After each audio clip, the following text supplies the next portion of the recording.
nadie le quedan muchas dudas, que mañana el dólar, no sé cuánto ancla va a tener el dólar blue, pero bueno, vamos a esperar. Está en línea Facundo Nejamquis, analista político y titular de Opina Argentina. Vamos a hablar de todo con él. Hola Facundo, bienvenido. Pablo Dugan te saluda, ¿cómo va? Hola Pablo, ¿cómo te va? Buenas tardes. Bueno, buenas tardes, un gran gusto charlar con vos. Quiero que me cuentes qué análisis haces de la elección y también tu opinión sobre la transición y las responsabilidades en estas 2 semanas tan raras, ¿no? Donde hay un presidente, donde hay 2 presidentes, ¿no? Sí. A ver, primero, la elección obviamente dominó el eje continuidad-cambio y no el eje que tenía que ver con el miedo a lo desconocido, a las propuestas radicalizadas, a las propuestas disruptivas de Javier Milei. Había un porcentaje de la población que eran principalmente los votantes de Juntos por el Cambio, pero también votantes de Juan Schiaretti, que se veían atravesados quizás por esas tensiones. Evidentemente fue más fuerte, dominó más el cambio, la idea del cambio, el agotamiento de un ciclo en un punto largo del peronismo, porque muchos viven el ciclo de Mauricio Macri como un interregno de un periodo muy largo del peronismo, en el cual, a pesar de ese interregno, el peronismo no le pudo ofrecer a la sociedad algo diferente, distinto, novedoso, adecuado a los nuevos tiempos y a la nueva época que le tocaba gestionar. Y bueno, parece Alberto Fernández, ¿no? Parece difícil discutir eso, Facundo, ¿no? Sí, no, es indiscutible. Es indiscutible. Llegó con una agenda para resolver una serie de problemas estructurales y no los pudo resolver. Alberto Fernández no fue ni el hombre que terminó con el liderazgo de Cristina Kirchner, que quizás era la expectativa que podía tener una parte del peronismo, y tampoco fue un hombre obediente de Cristina Kirchner, y por eso la relación entre ellos terminó como terminó. Ni una cosa ni la otra lo convirtió en un presidente, digamos, yo hoy decía a la mañana, como el título del libro de Miguel Bonazo, ¿no? El presidente que no fue, porque no fue ni una cosa ni la otra. Sí. Entonces, eso generó, digamos, en la sociedad una expectativa de cambio en toda la sociedad. No solo los votantes que votaron hoy a Javier Milei, yo creo que los votantes que votaron a Sergio Massa también tenían implícitamente la idea del cambio. Yo voté a Sergio Massa y yo quería un cambio, sin duda. Claro, que quería un cambio. Bueno, entonces eso, claramente fue mejor vehículo del cambio Milei para el grueso de la sociedad. Evidentemente, o que una parte de la sociedad quiere un cambio más disruptivo, ¿no? Claro. Más, quizás radicalizado, bueno, ahí te pregunto, más profundo. Ahí te pregunto, todo voto, sobre todo con la existencia de un balotaje, donde hay votos que no son de pleno convencimiento, no sé cómo explicarlo, ¿no? Son votos, no diría prestados, porque lo votaron a Milei, pero no fue... Pero es una mayoría que se constituye artificialmente, ¿no? Claro. No es una mayoría natural como Claro. la que votó, no sé, por ejemplo, a Cristina en el 2012 con el 54%. Porque sí, por eso no es comparable. Directo, ¿no? Es como que te dieron 3 opciones y en la tercera vos decís, bueno, está bien, si quedaron estos, voto a estos. Pero no es tu preferencia inicial. Ahora, yo digo, eso no quita legitimidad a mi criterio. Pero ¿qué mensaje le da al presidente electo el ser elegido en un balotaje con votos que no te votaron en la primera vuelta? Bueno, yo creo que hay un mensaje doble, ¿no? Primero, obviamente, no haber sido elegido en primera vuelta siempre es, de alguna manera, una forma implícita de poner un límite a la agenda originaria con la cual el candidato se lanza a la campaña. Evidentemente, Milei sabe que su programa originario solo tiene el apoyo del 30% de las personas, ¿no? Bueno, perdóname, te hago un punto ahí, porque eso Milei lo reconoce en la campaña al cambiar un poco los ejes de la campaña, ¿no es cierto? Absolutamente. Ahora, yo no tengo duda, creo que me parece que tu pregunta, si te conozco algo, va hacia algo me este conoces. punto. Sí, si te conozco algo, va hacia este punto. Si la pregunta es, si yo creo que el 55, 56, ya no sé qué número quedó finalmente el escrutinio, de los argentinos, quiere hoy una agenda de cambios en el sentido de un ajuste del Estado, un cambio de rol del Estado, de menos intervención en la economía, de un cambio en las relaciones económicas, una predominancia del mercado, y yo te diría, hoy creo que sí. Que hay un pedido de cambio fuerte, yo también creo que hay un pedido de cambio fuerte, sin duda. Ahora, la extensión de ese cambio, porque realmente Milei, algunas de las ideas que propone son bastante extremas, digamos. Si uno dice, bueno, quiero un giro de libre mercado y demás, en general no incluye el cierre del Banco Central, ¿no es cierto? Ese giro. Bueno, pero él ha cambiado, yo creo que hay un cambio que se nota en términos discursivos, del cambio del discurso electoral al discurso de quien está por asumir un gobierno.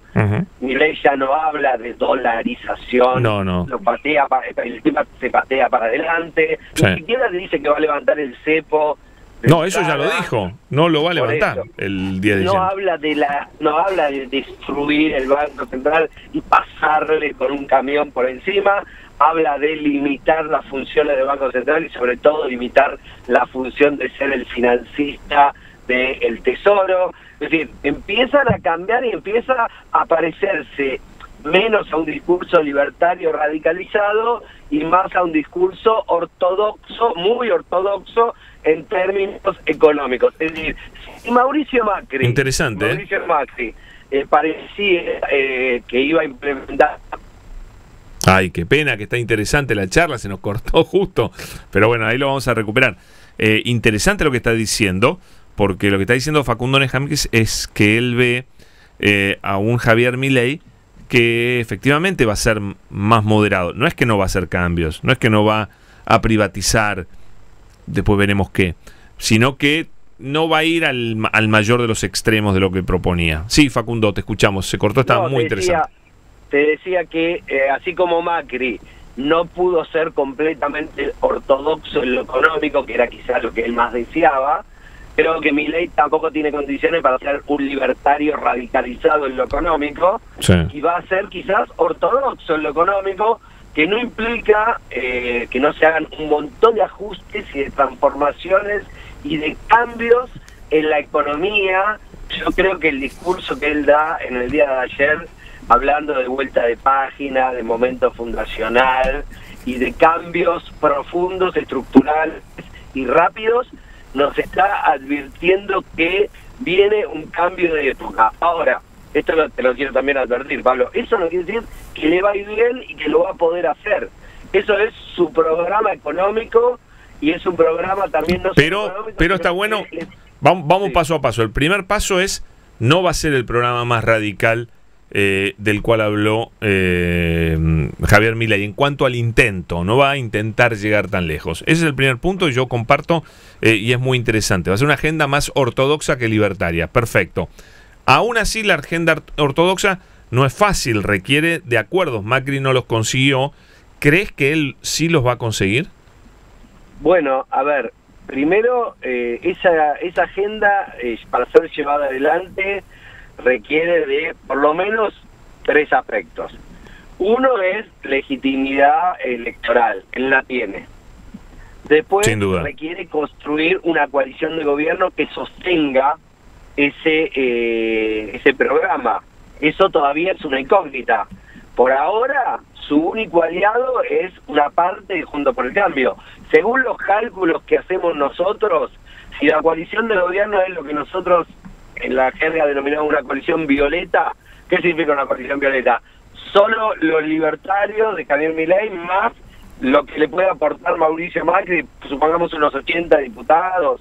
Bueno, sería muy difícil con esa coalición llevar adelante solo esa agenda. Ahora, si Milei demuestra tener más destreza y habilidades, incorpora sectores de, por ejemplo, no sé, alianzas con partidos provinciales, incorpora sectores del peronismo y hace alianzas con sectores del peronismo, logra seducir a otros, bueno, y construye una coalición más grande que le dé una mayoría para llevar adelante esa agenda, bueno, quizás sí podría llegar a hacerlo. Pero después hay otra dimensión, que es la conflictividad social, que en general va asociada a un programa de ajustes de cambios y de transformaciones de estas características.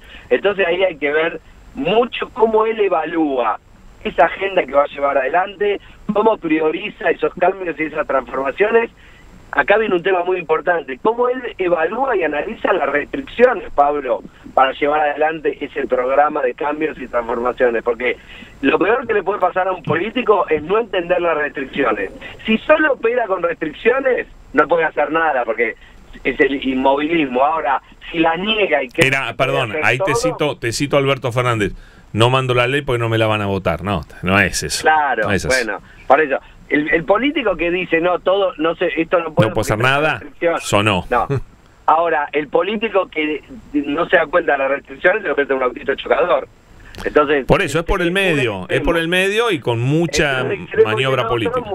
Mucha pericia. Él hoy, yo creo que él es, y acá te voy a decir algo que yo sentí, es una cuestión, casi una epifanía. Él hoy se levanta a la mañana y nombra a todos los que nombra, son todos dirigentes con trayectoria de militancia y recorrido de militancia política en el peronismo y muchos de ellos en el menemismo. Todos los que él menciona, Miguel Pichetto, Miguel Ángel Toma, Ritondo. No, pero a Toma lo descartó. Bueno, pero no importa. Yo digo, los nombres que circulan, que evidentemente surgen, nacen y mueren, pero todos pasan por ahí, digamos, hablan de una admiración por un cierto modelo y una cierta forma de gestionar la política y de hacer transformaciones estructurales. Yo creo que el 11 de diciembre, entre el 10 y el 11 de diciembre, vamos a tener anuncios de cambios de un nivel de impacto similar a los que vimos en julio del 89, cuando Carlos Menem llegó al poder y su ministro, en ese momento Miguel Roy, anunció cambios que para los argentinos en ese momento eran inconcebibles. Privatizaciones, desregulaciones, apertura, bueno, en fin, achicamiento del Estado, modernización del Estado. Yo creo que los anuncios de Milei van a ir en esa línea. Y te digo algo. Sí, yo tengo la información concreta de que va a entrar con todo, en el sentido de que está convencido que lo que no se hace en el primer momento, después es mucho más difícil hacerlo, y que no hay lugar para el gradualismo, me dijeron. Y bueno, lo dijo él también, ¿no? Pero me lo confirman. Bueno, yo no tengo información como vos, hablo de análisis, de observar lo que está pasando. ¿Y qué veo? Yo siento que cuando lo vi a Milei, me hizo acordar a eso. Estos movimientos que vi en las primeras 24 horas me hacen acordar a eso. Y me hizo recordar que a mí me impactó mucho los anuncios que hizo Menem en esos 10 días de julio, en el que yo veía, aunque era joven, que la Argentina entraba en una etapa de transformación. Yo no recuerdo esa transición entre Cristina y Macri con el mismo nivel de impacto. No recuerdo anuncios... No hubo. Bueno, es el gran error que dice Macri haber cometido, ¿no? También. Bueno, ahora, también digamos que hay unas diferencias, ¿no? Primero, obviamente, Milei no es Macri, no es Menem, eso es importante resaltar. Segundo, no tiene la coalición que tenía el menemismo para sostener esa agenda de cambios estructurales, pero sí tiene, a diferencia de lo que tenía el menemismo, el apoyo de una mayoría social que apoya desde su programa político electoral esa agenda de cambios y esa agenda de transformaciones. Cosa que el menemismo no tenía, porque el menemismo tuvo que, en parte, traicionar el mandato con el que había llegado. Entonces, bueno, hay parecido, veo un parecido de familia. La gran incógnita de todo esto, Pablo, es qué pasa con la otra mitad, ¿no? ¿Cómo van a reaccionar los afectados de la agenda totalmente. De cambios y transformaciones? Es siendo lo que vos decís, es primero ver qué es lo que va a hacer Milei. Bueno, probablemente menos de lo que quería hacer. Después ver cómo lo haces, ¿no es cierto? Y después también lo que la sociedad aguanta la sociedad resiste que vos hagas ese cambio. O sea, hay un largo recorrido, ¿no? Desde los anuncios hasta que se concreten, y probablemente habrá alguna cosa que él querrá hacer y no pueda hacer. Después verificaremos, qué sé yo. Sí. está interesante el panorama. ¿Quién tiene la culpa de lo que pase mañana en los mercados? Bueno, culpas compartidas seguramente, porque, a ver, estamos en esta situación porque el gobierno nos llevó hasta acá. Sin duda. No se le podemos achacar a Javier Milei. La verdad que no. Ahora, de todas maneras, cuando vos no tenés recursos materiales con los cuales dominar las variables económicas, es decir, hoy no tenés dólares para operar en los mercados y fijar el precio del dólar, no tenés recursos, el único recurso que te queda es la autoridad política. La realidad es que el gobierno hoy carece de autoridad política para poder influir sobre las variables económicas. El único actor que hoy tiene capacidad para dar señales a los mercados en un sentido o el otro se llama Javier Milei y su equipo. Entonces, lo que pase mañana va a depender de cómo los mercados hayan leído este primer día de Javier Milei como presidente electo. Bien. Los mercados ya no se mueven por lo que hacen Sergio Massa y Alberto Fernández. Se mueven porque lo van a estar mirando a Javier Milei. Obviamente... Por eso es difícil. El que tiene la manija no mueve expectativas. El que mueve expectativas no tiene manija. Claro. Y el otro que tiene la manija no tiene la fuerza para moverla, sí. Y el otro no tiene la manija. Exacto. Estamos en un problema, por es suerte, un problema. Es una transición corta, son 20 días nada más. Tal cual. Facundo, has estado brillante, como nunca. Te mando como siempre, grande, mejor dicho. Un abrazo. Gracias. Facundo Nehamkis, analista político y titular de Opina Argentina. Muy, muy interesante el análisis.